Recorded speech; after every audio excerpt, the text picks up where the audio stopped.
Hello, this is Lydia Suttle, and Toby Tomlin. Carlos Salvatierra. this is our project on the dry factory concept for Dr. Languri's Energy Conversion and Conservation course. So what is a dry factory? A dry factory is also known as a water loop plant, and it's a facility that only consumes water as needed for human needs. So things like coffee, food, drinking water, or if it's been being used as a raw material in the production of the product. And all other water necessary for the production process is reused and recycled in the plant. So how does it work? There are two key requirements to be a true dry factory.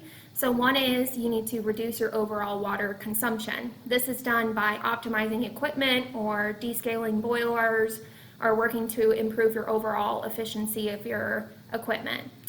And the second item is to implement your water treatment technologies and associated equipment to actually reuse and recycle the water inside the facility. So here's a quick process overview about how this works. So as you can see on the left-hand side, we have water at the inlet coming in.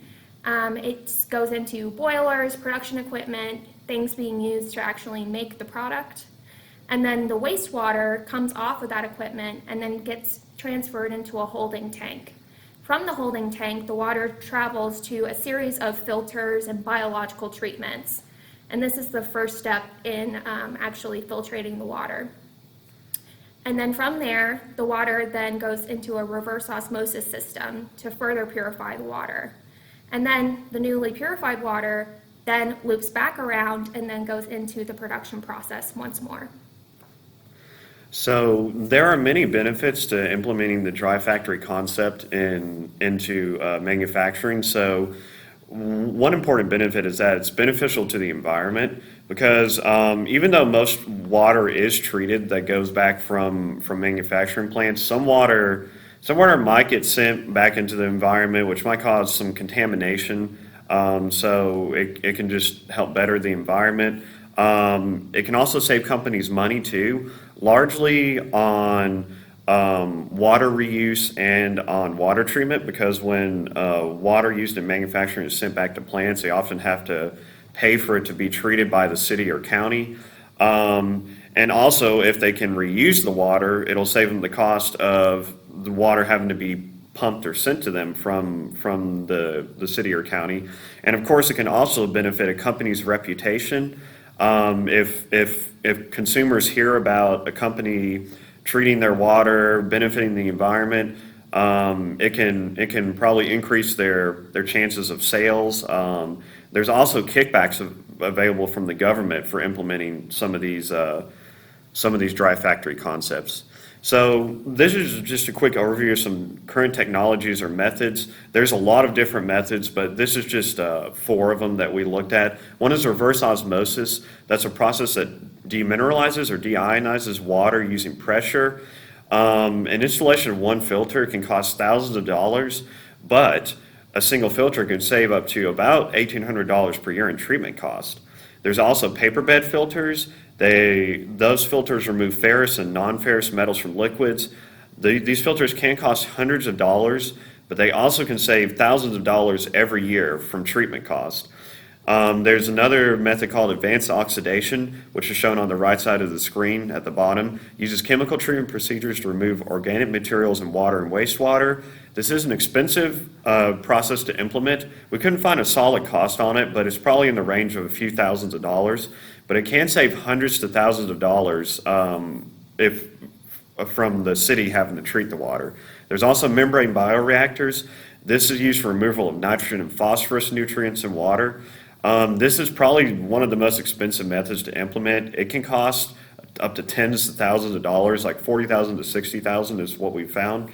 But it does save thousands of dollars every year. Might have a slow payback period, but in the long run, it is going to benefit companies to implement it.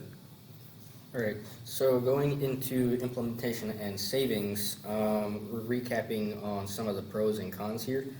Of course, as Toby mentioned, some pros are it reduces costs and obviously water usage and waste that's thrown into the environment or that water treatment facilities have to clean.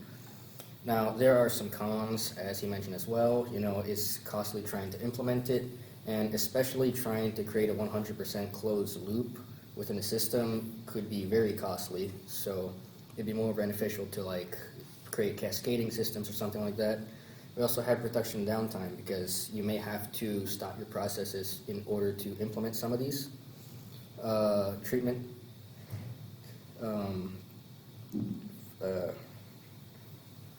Yeah, and some facilities also, as I said, may not be able to fully implement some of these processes as well.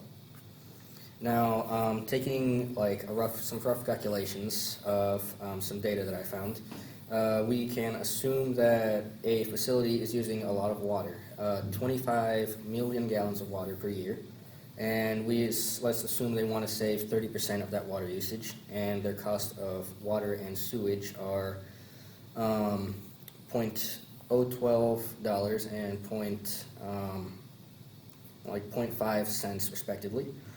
This leads to a rough estimate with 30% water usage being put back into the plant. That's $127,000 in savings, and using the membrane bioreactor, which Toby mentioned, $40,000. If we put that into a simple payback, that is about 0.31 months in time.